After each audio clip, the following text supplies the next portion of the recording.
So hello candidate and welcome to the government crackers. So friends, आज का ये जो वीडियो सेशन है बहुत ही ज़्यादा इम्पॉर्टेंट है क्योंकि आज का ये जो सेशन है ये काफ़ी दिनों के बाद आ रहा है और अभी तक कुछ क्लासेस हम लोगों ने डिसकंटिन्यू की थी क्योंकि हम कुछ कैंडिडेट्स को पर्सनल सेशंस दे रहे थे। तो अभी उनके क्लासेस ओवर हो चुके हैं। तो आई होप अभी आप लोगों को हम गाइड कर सकते हैं। और आज का ये सेशन बहुत ही ज़्यादा इम्पॉर्टेंट है क्योंकि रिसेंटली कई सारी एंट्रीज़ की एसएसबीज़ आ चुकी हैं, कई सारी एंट्रीज़ की एफएसबीज़ आ चुकी हैं। जैसे कि एफकैट 2020 के रिज़ल्ट आउट हो चुके हैं, अब उनकी एफएसबीज़ आ गई हैं। कई सारे हमारे कैंडिडेट्स एफएसबी के लिए जा रहे हैं, कई सारे हमारे कैंडिडेट्स टीएस के लिए एसएसबी में अभी प्रेजेंट हैं भी, और कई सारे हमारे कैंडिडेट्स जो एसएसबी जाने वाले हैं उन सभी के लिए बहुत ही ज़्यादा इम्पोर्टेंट सेशन होगा। और भी जो एंट्रीज़ हैं, चाहे वो एसएससी टेक की हो जाए, जैग एंट्री हो जाए या और टीजीसी एंट्री हो जाए, ये जितनी भी एंट्रीज़ हैं जिन सभी में आपको एसएसबी जाना होता है उन सभी के लिए ये बहुत ही ज़्यादा इम्पोर्टेंट होने वाला है क्योंकि आज का जो हमारे टॉपिक है वीडियो का वो है SSB interview tips, golden rules for SSB interview. तो यहाँ पर हम आपको कुछ बहुत ही ज़्यादा इम्पॉर्टेंट टिप्स के बारे में बताएंगे और वो गोल्डन रूल्स बताएंगे जो आपको फॉलो करने चाहिए ताकि आपकी एसएसबी में आपको किसी भी तरीके की कोई भी प्रॉब्लम फेस ना करनी पड़े। So first of all we are going to discuss about that if a candidate are preparing well to clear the SSB process, which is a second obstacle to become a defense officer, then they need to check out the various things। तो यहाँ पर सबसे पहले तो आपको पता होना चाहिए कि आपने एसएसबी के लिए डिफरेंट एंट्रीज, कई सारी डायरेक्ट एंट्रीज हैं, कई सारी रिटन एंट्रीज हैं। तो उसको हम स्टेज 1 बोलते हैं और स्टेज 2 में आपका इंटरव्यू आता है। ओके, पर यहाँ पर आपको ध्यान देने वाली चीज ये है कि सिर्फ एसएसबी के प्रोसीजर्स को आपको ध्यान में रखने से और वहाँ पर डिफरेंट टाइप्स के जो टेस्ट होते हैं उनके लिए प्रिपेयर करने से ही आप एसएसबी क्लियर नहीं कर सकते, बल्कि आपको हर फेज पे होने वाले ईच एंड एवरी स्टेप्स के बारे में पता होना चाहिए क्योंकि आज की डेट में जो कंपटीशन है वो बहुत ही ज़्यादा हार्ड हो चुका है। और अगर आपको each and every step 1 by 1 पता होगा तो आपको एज मिलेगी दूसरे कैंडिडेट्स के ऊपर। तो ये आपको एक बहुत ही ध्यान में रखने वाली चीजें हैं जो आपको डिफरेंशिएट करती हैं अदर कैंडिडेट से।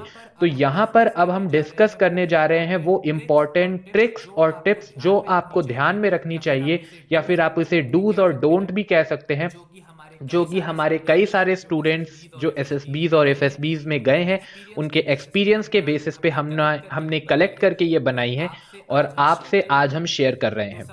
तो सबसे पहले हम यहाँ पर डिस्कस करते हैं do's of the SSB interview. तो यहाँ पर हम डूज ऑफ एसएसबी इंटरव्यू का 1 बाय 1 डिस्कस करते हैं। तो सबसे पहला जो पॉइंट आता है वो है keep the record of all the documents is necessary because if someone fails to bring them then they will not entertain further। तो यहाँ पर तो सबसे ज़्यादा इम्पॉर्टेंट चीज़ आपको ध्यान में रखनी है वो यही ध्यान में रखनी है कि आपका जो भी रिकॉर्ड होता है डॉक्यूमेंट्स से रिलेटेड वो सारी चीज़ें आपको एक जगह पर इकट्ठा करके रखनी चाहिए। Because if you are fail to bring the documents which they required तो वो आपको फर्दर एंटरटेन ही नहीं करेंगे और आपको सर्विस सिलेक्शन सेंटर से ऐसे ही वापस आना पड़ेगा। सो आप ये सब परेशानियों में ना फंसे, इसीलिए हमने अपने जो पैकेजेस हैं उनमें आपको पहले ही डॉक्यूमेंट से related videos as well as a proper book of document आपको प्रोवाइड कर दी है एसएसबी और एफएसबी दोनों में। देन इंपॉर्टेंट जो नेक्स्ट पॉइंट है वो हम डिस्कस करते हैं। First impression is the last impression, we know the meaning very well, so the candidate should dress up neatly to look smart, looking smart always give a confidence. तो यहाँ पर smartness का मतलब ये नहीं है कि आप बहुत ज्यादा ब्लूमिंग के ऊपर अपना ध्यान दें और बहुत ज्यादा ग्रूम होकर के जाएं, ऐसा नहीं है। यहाँ पर स्मार्टनेस का मतलब ये है कि जैसे कि ये फ्रेज हमने आपको बताया ही है और ये वेल नोन फ्रेज है कि first impression is the last impression. तो जैसे ही आपका लुक रहेगा उसी हिसाब से सामने वाला आपको जज करता है, क्योंकि वहां पर एसएसबी सेंटर में each and every person is going to जज you whether it is a candidate or any SSS.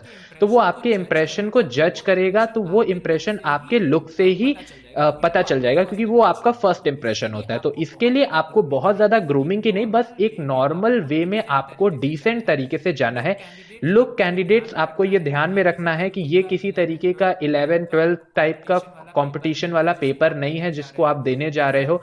It's a well known decorum वाला ये एक पेपर है, बहुत ही अबव लेवल का ये पेपर है। गैजेटेड ए ऑफिसर का आप पेपर देने जा रहे हो, तो वहाँ पर कुछ प्रोटोकॉल्स होते हैं जिनको आपको फॉलो करनी चाहिए, क्योंकि वहाँ पर कोई आपका एज एन फ्रेंड नहीं है जिसके साथ आप मिल करके कोई टेस्ट दे दोगे। वहाँ पर जितने भी ऑफिसर्स हैं they are very decorated officers, तो उनके साथ आपको कैसे बिहेव करना है इसका भी आपको ध्यान रखना होगा।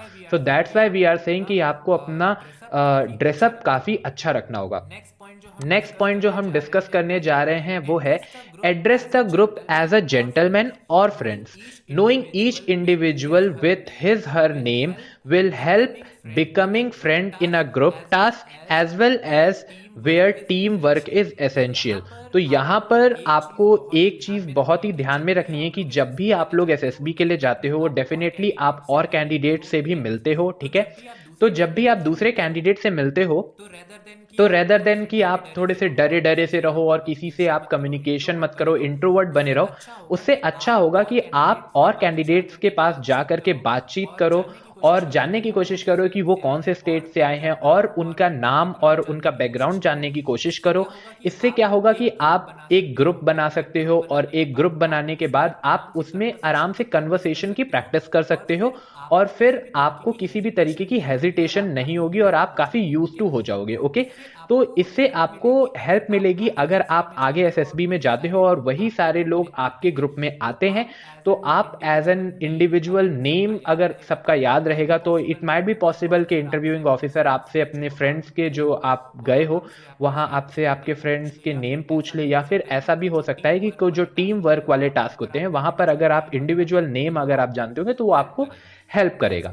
नेक्स्ट इंपॉर्टेंट चीज जो है यहाँ पर है look smart, cheerful and enthusiastic. तो यहाँ पर लुकिंग स्मार्ट जो आपका ग्रूमिंग वाला था वो तो हमने बता दिया था, पर दो इंपॉर्टेंट पॉइंट जो यहाँ पर आपको ध्यान रखना है, एक है आपका चेयरफुलनेस और एक एंथुजियास्टिक। ये दोनों चीजों को आपको नहीं भूलना है, क्योंकि ये दोनों चीजें कैंडिडेट्स में मिसिंग होती हैं।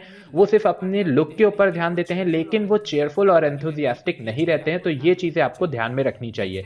नेक्स्ट इंपॉर्टेंट टिप जो होगा, be audible but not too loud, appear keen to speak and respond to questions. तो यहाँ पर आपको एक चीज ये ध्यान रखनी है कि आपको प्रैक्टिस इस तरीके से करनी है कि आपका जब भी आप स्पीच दें या फिर किसी भी टेस्ट में अगर आपको स्पीच देनी है या फिर ग्रुप डिस्कशन में करना है बात, तो आपका जो वॉइस है वो इतना ज्यादा हार्श नहीं होना चाहिए, पोलाइट नेचर का होना चाहिए।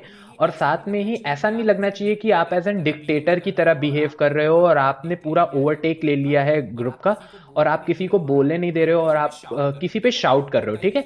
तो कई सारे कैंडिडेट्स होते हैं जिनकी वॉइस काफी हार्श होती है और काफी वो तेज बोलते हैं, तो उस जगह पर आपको थोड़ा सा कंट्रोल करना है अपने आप को, ठीक है।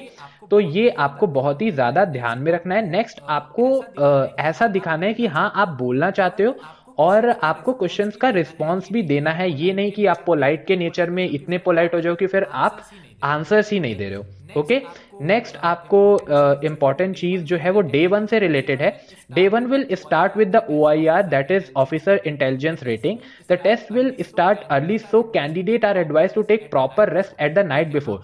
तो यहाँ पर एक साइंटिफिक टर्मिनोलॉजी मैं आप सभी के साथ भी बताना चाहता हूँ कि कैंडिडेट्स जो पढ़ते हैं, ठीक है, और जो भी स्टूडेंट्स पढ़ते हैं शायद उन्हें ये पता भी होगा कि हमारा ब्रेन जो होता है उसमें दो तरीके की मेमोरीज होती हैं, एक लॉन्ग टर्म मेमोरी होती है, एक शॉर्ट टर्म मेमोरी होती है।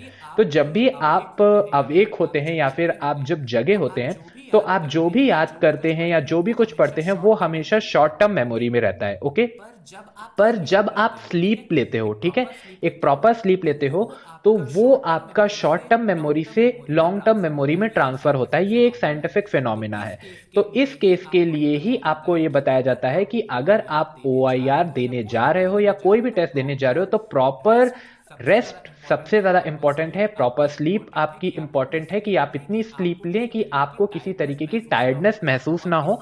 और इससे क्या होगा कि आपकी जो शॉर्ट टर्म मेमोरी से है जो भी आपने याद किया है that will be moving into the long term memory, so it will help you in future. ठीक है, तो ये आपको ध्यान में रखना है। नेक्स्ट आपको यहाँ पर एक इंपॉर्टेंट चीज है कि PPDT round demand story from the candidate which should be creative and practical at the same time. Okay, rules should be read carefully before attempting the test. Positivity is what all the candidate need while writing the story for PPDT. तो ये एक बहुत ही important point आपको यहाँ पर ध्यान में रखना है, वो ये कि जो आपका पीपीडीटी होता है उसमें जो आपको स्टोरी लिखनी है वो एक क्रिएटिव स्टोरी लिखनी होती है। ठीक है, और वो प्रैक्टिकल अप्रोच की होनी चाहिए। ठीक है, ऐसा नहीं है कि आप एक विलेज से रिलेटेड स्टोरी बना रहे हो और उसमें जो आप इक्विपमेंट्स यूज कर रहे हो विलेज को डेवलप करने के लिए वो एकदम मॉडर्न टेक्नोलॉजी आप ले आ रहे हो। ठीक है, तो ऐसा नहीं होता है। और अगर आप टाउन एरिया में कुछ प्लान कर रहे हो या फिर आप सिटी एरिया में कुछ प्लान कर रहे हो तो आप उसके जो रिसोर्सेज हैं वो आप विलेज वाले ले रहे हो। ठीक है, तो आपको ये देखना है कि विलेज में क्या क्या resources actually and practical level पे आज की डेट में अवेलेबल है, as well as in the town as well as in the city. और आप सिटी ले रहे हो तो मेट्रोपॉलिटन वाला आपका सिटी है या फिर आपका नॉर्मल सिटी है। ठीक है, या फिर आपका और हाईली एडवांस सिटी है, स्मार्ट सिटी है, तो उस तरीके से फैसिलिटीज वहां पर अवेलेबल होंगी। उसी के अराउंड आपको एक प्रैक्टिकल स्टोरी वहां पर अप्रोच में डालनी है। तो इसका सबसे आसान तरीका यही होगा कि आपने जो स्टोरी लिखी है अगर एसेसर आपको बोल दे कि ओके नाउ इम्प्लीमेंट इट, ठीक है, तो आप उसे इम्प्लीमेंट कर सको। आप ये ना बोलो कि ये तो पॉसिबल ही नहीं है। ठीक है, तो आपको ऐसी स्टोरी लिखनी है कि अगर कोई आपको ये बोल दे आप कि आपने स्टोरी अच्छी लिखी है या सही लिखी है कि नहीं, तो इसका चेक करने का सबसे अच्छा तरीका है कि अगर कोई आपको ये बोल दे कि now implemented what you have written into the story, तो आप उसे इम्प्लीमेंट कर पाओ। Okay candidates, now moving further, और कुछ इंपॉर्टेंट पॉइंट्स हैं हमारे पास, उनको भी डिस्कस कर लेते हैं जल्दी से। तो यहां पर है नेक्स्ट पॉइंट हमारे पास, if you have not understood anything politely ask for the clarification or repeat the questions. ठीक है, तो यहां पर आपकी मेमोरी से रिलेटेड एक इंपॉर्टेंट पॉइंट लिखा हुआ है। तो जो भी गवर्नमेंट क्रैकर्स के स्टूडेंट्स हैं उनको हम लोग मेमोरी में इतना अच्छे तरीके से प्रिपेयर करा देते हैं, उनको हम लोगों ने बुक का पैकेज कोर्स में सब कुछ प्रोवाइड किया हुआ है। और जितने भी हमारे कैंडिडेट्स हैं जो ये बात सुन रहे हैं वो अपना उस कोर्स को थरोली गो थ्रू करें, तो आपको इतनी मेमोरी आ जाएगी कि आप वन गो में आप सारे क्वेश्चन को अंडरस्टैंड कर पाओगे। ठीक है, बार बार आपको क्लैरिफिकेशन की जरूरत नहीं पड़ेगी, पर हाँ इन केस अगर एक दो बार आपको जरूरत पड़ती है तो डेफिनेटली आप क्लैरिफाई करो, रेदर देन कि आप कुछ भी उसे उल्टा सीधा समझ करके आंसर करने लगो। Okay, that must be keep in mind. Must be clear about the facts and the figure regarding your biodata, marks obtained, ranking in competitive exam, date, name of school, institution, teacher, friends, etc. Avoid starting I don't remember and response as far as possible। ठीक है, तो यहाँ पर आपको ये ध्यान रखना है कि यहाँ पे जितनी भी चीजें मैंने अभी आपको नाम लेकर के बताई, चाहे आपका बायोडेटा हो गया, मार्क्स हो गया, रैंकिंग कॉम्पिटिटिव एग्जामिनेशन में हो गया, स्कूल, इंस्टीट्यूशन, टीचर, फ्रेंड्स, ठीक है, योर फैमिली, रिलेटिव्स, इससे रिलेटेड कुछ भी क्वेश्चन आपसे पूछा जाता है तो ये आपकी पर्सनल इंफॉर्मेशन है और ये इंफॉर्मेशन डेफिनेटली हर एक कैंडिडेट को याद होनी चाहिए। तो ऐसा नहीं है कि आपने पीआईक्यू में सेकेंड डे में आपने फॉर्म भर दिया और नेक्स्ट आपको फिफ्थ डे अगर इंटरव्यू हो रहा है तो अगर आपका 2 और 3 डेज का गैप पड़ गया आपके इंटरव्यू में तो आप भूल गए कि आपने पीआईक्यू में क्या लिखा था और आपने पीआईक्यू से अलग आंसर दे रहे हो। ठीक है, तो ये नहीं होना चाहिए, आपको थरोली पता होना चाहिए कि आपको क्या भरना है, कैसे भरना है। ठीक है, तो ये भी हमने कोर्स में आपको बता दिया कि किस तरीके से भरना है। Next, a large number of questions are normally asked at one go in a sequence. Try and remember all the question and attempt to answer them in a same sequence. If you fail to recall all question, finish those you remember and then request to clarify for anything left out. Okay, तो यहाँ पर आपको एक बहुत ही अच्छी trick हमने यहाँ पर ये बताई हुई है कोर्स में। मैंने आपको बार बार बताया कि हमने कॉम्प्रिहेंसिव कोर्स डिजाइन किया हुआ है जो आपको अवेलेबल है एसएसबी और एफएसबी का। अगर आपके पास नहीं है तो आप लोग साइट पे जाकर के उसे देख सकते हो या वीडियो के डिस्क्रिप्शन में लिंक भी अवेलेबल है, आप वहां से ले सकते हो। पर आपको यहाँ पर कोर्स में भी यही बताया गया और यहाँ पर भी हम आपको यही बता रहे हैं। वहाँ पे तो आपको प्रैक्टिस करा दी गई है, तो आप लोगों को आसान लग रहा होगा, पर जो कैंडिडेट्स नए हैं जिन्होंने अभी तक प्रैक्टिस नहीं किया, उनको हम एज एन शॉर्ट में ये बता देते हैं कि वहाँ पे आपसे सीक्वेंस में अराउंड 20 क्वेश्चंस मान लीजिए आपसे वन गो में पूछ लिए जाएंगे, ठीक है, विदाउट ब्रेक। तो आपको उन सभी क्वेश्चन को लाइन वाइज सीक्वेंसली याद रखना है। कैसे याद रखना है ये हमने वहाँ पर बताया हुआ है, ठीक है। तो इस तरीके से आपको उन्हें याद करना है। जितना ज़्यादा से ज़्यादा आप सीक्वेंस में याद करके आप अपनी मेमोरी में उसे रिस्पॉन्स कर सकते हो, सेम सीक्वेंस में ट्राई करिए। और अगर आपसे कुछ छूट जाता है, आपको लगता है कि आपने कुछ मिस आउट कर दिया, तो डेफिनेटली आप ऑफिसर से बोलिए कि if you have left out with anything, तो वो आपको एक बार रिकॉल करा दे, ठीक है, रेदर देन कि आप कुछ भी और आंसर देने लगो जो उसने पूछा ही नहीं है। ओके, नेक्स्ट क्वेश्चन है, error in English should be practice well before uses of correct tense in important, ठीक है, as competition is really high, one silly mistake can drown the candidate, or the usage of correct vocabulary will writing story will give the candidate an edge over the other, ठीक है। तो यहाँ पर पहले ही हमने video के starting में आपको बता दिया था कि यहाँ पे कंपटीशन इतना ज़्यादा हाई है, इतना ज़्यादा टफ है कि अगर आप इसे एज एन थॉरली और कैजुअल अप्रोच लेकर के चल रहे हो और आप समझ रहे हो कि it is equal to your 12th standard का पेपर या फिर 10th स्टैंडर्ड का पेपर है, तो आप भूल जाओ, ये एक गैजेटेड ए ऑफिसर का पेपर है, आप यूपीएससी लेवल का एग्जाम दे रहे हो, ठीक है। तो यहाँ पर आपको थोड़ा सा मैच्योर्ड वे में बिहेव करना है, ठीक है। स्पेशली वो कैंडिडेट जो टीएस एंट्री के लिए जा रही है, एनडीए एंट्री से जाते हैं, ठीक है, वो 12th के बाद निकले होते हैं, तो वो अपने सभी दोस्त को या फिर एज एन ऑफिसर्स जो भी होते हैं उनको एज एन फ्रेंड की तरह ट्रीट करने लगते हैं, ठीक है। तो ये सब चीजें आपको अवॉइड करनी है, ठीक है।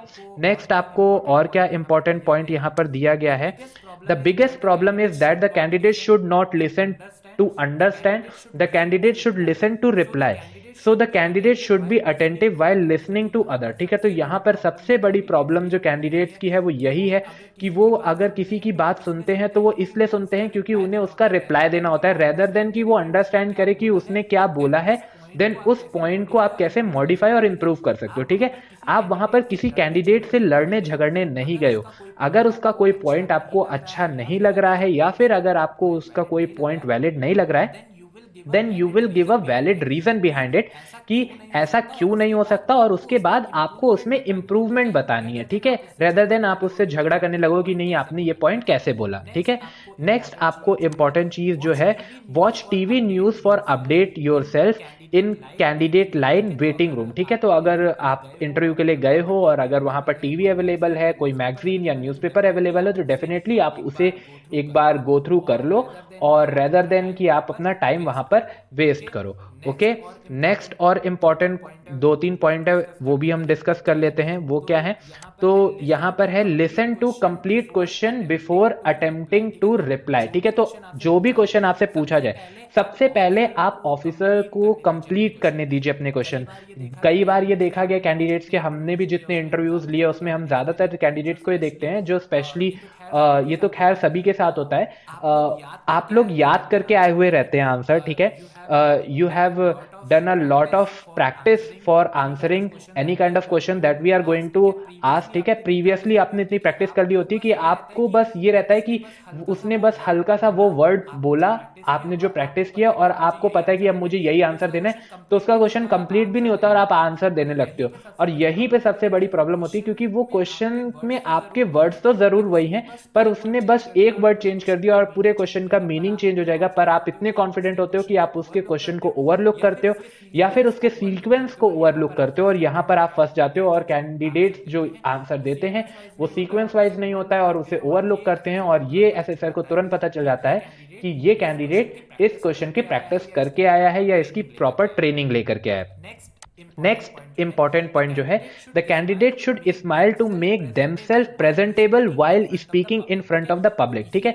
तो इसीलिए हमने हमारे सभी कैंडिडेट्स को ये बोला है कि आप जब भी पब्लिक स्पीकिंग करो तो एक प्रॉपर स्माइल होनी चाहिए, अच्छी सी प्रैक्टिस होनी चाहिए, और हमेशा मिरर के सामने आपको प्रैक्टिस करनी है। There is no alternative for this. तो यहाँ पर हम अपने सारे कैंडिडेट्स को ये बोलते हैं और आप लोग भी इसको प्रैक्टिस करिए। अब इसी के साथ ये तो डूज हो गए, अब हम बात कर लेते हैं डोंट्स इन एसएसबी, ठीक है, क्योंकि ये भी बहुत ही ज़्यादा इंपॉर्टेंट है। तो सबसे पहला पॉइंट जो हम यहाँ पे डिस्कस कर रहे हैं वो है the candidate should not bluff or write any false information in their document, ठीक है। तो सबसे ज्यादा तो यही एक प्रॉब्लम है कि आप लोग अपने डॉक्यूमेंट्स में ब्लफ कर देते हो, मार्क्स को थोड़ा ऊपर नीचे कर देते हो, ठीक है। या फिर अगर आपके पास कोई डॉक्यूमेंट नहीं है तो आप उसको एज एन इलीगल डॉक्यूमेंट हम कह सकते हैं कि आप इधर उधर से बनवा करके उनको देते हो, पर आप बाद में फंस जाओगे, ठीक है, क्योंकि थरोली बहुत ही प्रॉपर चेकिंग होती है वहां पे, ठीक है। नेक्स्ट इंपॉर्टेंट जो है इंफॉर्मेशन वो ये है, the movement the candidate get nervous the जज will catch them and will give an impression of their weakness in character while writing story. Everyone expects something out of the box and the creativity, ठीक है। तो सभी आप ये सोचिए कि इतने सारे कैंडिडेट्स हैं, ठीक है, एक असेसर जो असेस कर रहा है स्टोरी को, उसे क्या चाहिए, एक एक्स्ट्रा ऑर्डिनरी टाइप की स्टोरी उसे चाहिए जो आपको डिफरेंशिएट कर दे, डिस्टिंग्विश कर they from the other candidates. तो इसके लिए आपको बहुत ही ज्यादा कुछ एक्स्ट्रा ऑर्डिनरी और बहुत ही ज्यादा हार्ड वोकैबुलरीज में और बहुत ही एक्स्ट्रा ऑर्डिनरी आइडिया लगा करके अगर आप स्टोरी लिखोगे, ऐसा नहीं जरूरी है, बल्कि आपको एज एन प्रैक्टिकल अप्रोच में और अपना पर्सनल थिंकिंग को लेकर के लिखना है। That's why government crackers is different from other kind of an institute या कोचिंग सेंटर्स जो भी होते हैं, हम किसी का नाम नहीं ले रहे, पर यहां पर हम आपको ट्रेन नहीं करते एज एन मशीन की आपको यही आंसर लिखना है, हम आपको एज एन गाइडलाइन प्रोवाइड करते हैं और we will make you to practice for yourself, ठीक है, ताकि एज एन इंडिविजुअल आपकी पर्सनैलिटी बाहर निकल करके आए, रेदर देन कि हम आपको ट्रेन करें कि ये फॉर्मेट है और आपको इस तरीके से इसमें सेट होना है। Rather than we will provide you the guidance so that you can mould yourself for officer like quality, ठीक है, दैट दे विल रिक्वायर्ड। तो यहां पर हम आपको ट्रेन करते हैं इस तरीके से कि आप अपने लिए खुद की पर्सनैलिटी डेवलप कर पाओ। The candidate should not show their dominance as it will not work in the group discussion, so the candidate should not try to become dictator which can be harmful for their score, ठीक है। तो यहां पर ये वाला point अभी मैंने आपको बताया, ठीक है। तो ये आपको ध्यान रखना है कि ग्रुप डिस्कशन में आपको डिक्टेटर नहीं बनना है, ठीक है, आपको ही सब कुछ नहीं बोलना है। और ऐसा नहीं है कि अगर किसी ने कोई पॉइंट बोल दिया या फिर अगर आपके पॉइंट नहीं एक्सेप्ट किए जा रहे तो आप और किसी के पॉइंट को लेकर के भी आगे बढ़ सकते हो, पर इसका मतलब ये नहीं कि आप एज एन किसी को पर्सनली फिर ट्रीट करने लगो और पर्सनली आप किसी को पॉइंट आउट करने लगो, ठीक है। तो ये सब चीजें आपको ध्यान देनी है। नेक्स्ट इंपॉर्टेंट चीज जो आपको ध्यान में रखनी है, the candidate should not try to give coach or tutor ideas while responding to the psychological test. तो देखिए यहीं पे गवर्नमेंट क्रैकर्स का सबसे अच्छा एक आपको फीचर देखने को मिलेगा कि हमने जितने भी कोर्सेज में आपको चीजें प्रोवाइड की है वहां पर आपको गाइडेंस प्रोवाइड की है, आपको कई सारे एग्जाम्पल्स दिए, पर कहीं भी हमने आपको ये नहीं बोला है कि आपको इन्हीं को लिखना है, वहां पर आपको गाइडेंस मिल गए। Then we have also provided you lots of practice exercise जहां पर आपको आपकी खुद की पर्सनैलिटी डेवलप करने का मौका मिलेगा। तो that's why government crackers is different from the others. So next और इंपॉर्टेंट चीज जो हमें यहाँ पे डिस्कस करनी है, डू नॉट बी शैबली ड्रेस, ठीक है। तो ये एक बहुत ही ज्यादा इंपॉर्टेंट चीज है कि वहां पर आप ऐसे ही जाकर के ड्रेसअप नहीं हो जाना, प्रॉपर आप थोड़ा सा वेल मेंटेन रहना, ग्रूमिंग का अपना ध्यान रखना, ठीक है, चेयरफुल रहना, एंथुजियास्टिक रहना, ठीक है। सिर्फ आप अच्छे कपड़े पहनने से ही कुछ नहीं होगा, आपको वहां पर चेयरफुल और एंथुजियास्टिक और छोटी सी स्माइल भी रखनी है अपने फेस के ऊपर, ठीक है। तो ये चीजें आपको डिफरेंशिएट करेंगी अदर कैंडिडेट से, ठीक है। Next, do not discuss the question asked by interviewer officer, ठीक है। तो ये इस तरीके के कई सारे हमने पॉइंट देखे कि आप लोग डिस्कस करने लग जाते हो, ये क्या क्वेश्चन है, वो क्वेश्चन है, ठीक है। तो अगर आपको कोई बता रहा है तो आप डेफिनेटली सुन लो एक बार, लेकिन आप किसी को मत बताना, ठीक है। नेक्स्ट इंपॉर्टेंट पॉइंट जो है वो है कि do not reply as has been told to you by the candidate interviewed before you, there question में हैव बीन डिफरेंट पर्सपेक्टिव, ठीक है। तो ये एक बहुत इंपॉर्टेंट पॉइंट है। तो जैसे कि आप अगर इंटरव्यू के लिए जा रहे हो तो आपसे पहला एक कैंडिडेट का अगर इंटरव्यू चल रहा है और नेक्स्ट उसके बाद आपका इंटरव्यू है, तो जैसे कैंडिडेट निकलता है और वो अगर आपका फ्रेंड है तो आप डेफिनेटली उससे पूछते हो कि हाँ क्या क्या क्वेश्चन पूछा। तो वो डेफिनेटली अगर वो कुछ टाइम लेते हैं इंटरव्यू और आपको नेक्स्ट बुलाते हैं थोड़े टाइम के बाद, तो आप उनसे पूछना चाहोगे क्या क्या पूछा। देन उसके बाद फिर वो कैंडिडेट आपको अगर बता देता है और वो उसके बाद फिर आप पूछते हो इसका क्या जवाब दिया आपने, तो आप वही जवाब देना चाहोगे अगर आपसे भी वो क्वेश्चन पूछा जाएगा, ठीक है। तो ये एक माइंड क्रिएट कर देता है। अगर आप वो जवाब नहीं भी दोगे पर उसका कुछ ना कुछ पोर्शन आपके माइंड में बैठ जाएगा और आप उसका आंसर दे दोगे। तो ये जब आप करोगे ना तो वो असेसर्स इतने ज़्यादा ट्रेंड होते हैं कि वो उन्हें पता चल जाएगा कि ये सब चीज़ें आपने की हैं, ठीक है? और वो वहाँ पर एक बैड इंप्रेशन आपके लिए क्रिएट करेगा, तो आप इन सब चीज़ों को अवॉइड करो, ठीक है? नेक्स्ट कुछ और इंपॉर्टेंट पॉइंट्स यहाँ पर है, उन्हें भी डिस्कस कर लेते हैं। To avoid guess work better be polite and say I don't know sir I shall find out, ठीक है? तो यहाँ पर कुछ भी गेसिंग वर्क मत करिए आप, ठीक है? कि ऐसा हो जाएगा, वैसा हो जाएगा, ऐसा कर सकते वैसा। अगर आप थरोली उस बारे में जानते हैं तो आप बोलिए कि yes sir I know this, और अगर आप नहीं जानते हो तो डेफिनेटली आपसे कह दो कि sir I don't no right now but I shall find out and told you when ever you will give me the chance, ठीक है? नेक्स्ट हम पॉइंट डिस्कस करते हैं। डोंट कीप मोबाइल वॉचेस और किसी तरीके का आपका रिलीजियस अगर कोई सिंबल इंडिकेट करता है, अगर आपने उसे वेयर आउट किया हुआ है तो आप प्लीज पर्सनल इंटरव्यू में उसे निकाल दे। Like any kind of a ring हो गया, ठीक है? ब्रेसलेट्स हो गए, ठीक है? तो ये सब चीज़ें आपको नहीं पहननी है। कोई चेन हो गई, ये सब चीज़ें आप अवॉइड करिए। नेक्स्ट चीज़ होगी जो है, candidate should be themselves. If anyone tries to become smarter than assessors can build a negative impression about their personality which can be very harmful in clearing the SSB process, ठीक है? तो आप assessor से ज़्यादा smart होने की कोशिश करो, ठीक है? या फिर आप किसी कैंडिडेट्स को डोमिनेट करने की कोशिश करो पर्सनली। अगर ये असेसर्स को ध्यान में आ गया तो आपके लिए बहुत ही ज़्यादा प्रॉब्लम हो जाएगी। नेक्स्ट चीज है वो है, in the group task the candidate should not wait for the opportunities to come in their way, they should grab the opportunity, no one give the chance, we have to take it by ourselves, ठीक है? तो यहाँ पर आपको कोई chance नहीं देने वाला है कि हाँ अब आपको चांस दिया जाता है और अब आप जाकर के परफॉर्म करो। आपको ग्रुप टास्क जितने भी होते हैं, जितने भी तरीके के ग्रुप टास्क है, चाहे आपका ग्रुप डिस्कशन हो गया या जो भी चीज़ है, उनमें आपको अपनी अपॉर्चुनिटी के लिए खुद लड़ना होगा। और लड़ने का मीन्स ये नहीं है कि आप किसी को डोमिनेट करने लगो, पर डेफिनेटली वहाँ पर सभी लोग एज एन टेस्ट देने आए, तो आप भी टेस्ट देने आए हो, तो आपको भी अपनी अपॉर्चुनिटी खुद फाइंड करनी होगी। नेक्स्ट इंपॉर्टेंट चीज है, the candidate should not comment on any one personally and they should not shout in the group discussion. तो ग्रुप डिस्कशन में शाउटिंग की तो कोई चांस ही नहीं है, पर आपको किसी को पर्सनल अटैक नहीं करना है if they are not accepting your point, ठीक है? तो ये सारी चीजें आपको ध्यान में रखनी है। तो ये चीजें अगर आपको खुद पर्सनली रीड आउट करनी है और इस तरीके के और इंपॉर्टेंट ब्लॉग्स को अगर आपको रीड आउट करना है तो आप गवर्नमेंट क्रैकर्स के साइट के ऊपर चले जाओ। वहां पर ब्लॉग्स के सेशंस अब रोज अपडेट होते हैं। ये एक नया फीचर हमने इंट्रोड्यूस किया है।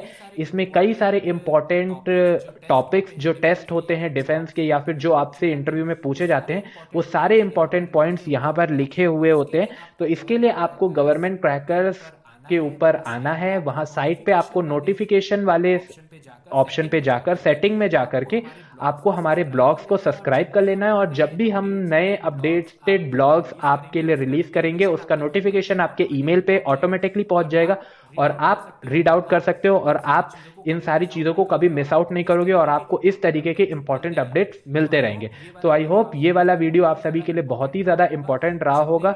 जितने भी एसएसबी इंटरव्यू या एफएसबी इंटरव्यू होते हैं सभी के लिए बहुत ही ज़्यादा इंपॉर्टेंट रहा होगा। तो अगर किसी भी तरीके की और क्वेरी आती है तो आप लोग हमें बता सकते हो। आप ग्रुप ज्वाइन कर सकते हो व्हाट्सएप का, जिसका लिंक हमने आपको डिस्क्रिप्शन में प्रोवाइड कर दिया है। और जिन लोगों के पास एसएसबी के कोर्सेज नहीं है और उन्हें कोर्स चाहिए और वो प्रिपरेशन करना चाहते हैं, उसका लिंक भी हमने वीडियो के डिस्क्रिप्शन में प्रोवाइड कर दिया। और आप governmentcrackers.com साइट पे चले जाइए, वहां पर भी अवेलेबल है, ठीक है? तो आई होप ये वाला सेशन आपके लिए बहुत ही इंपॉर्टेंट रहा होगा। सो फिनिश आउट करते हैं आज के सेशन को, मिलते हैं नेक्स्ट सेशन में।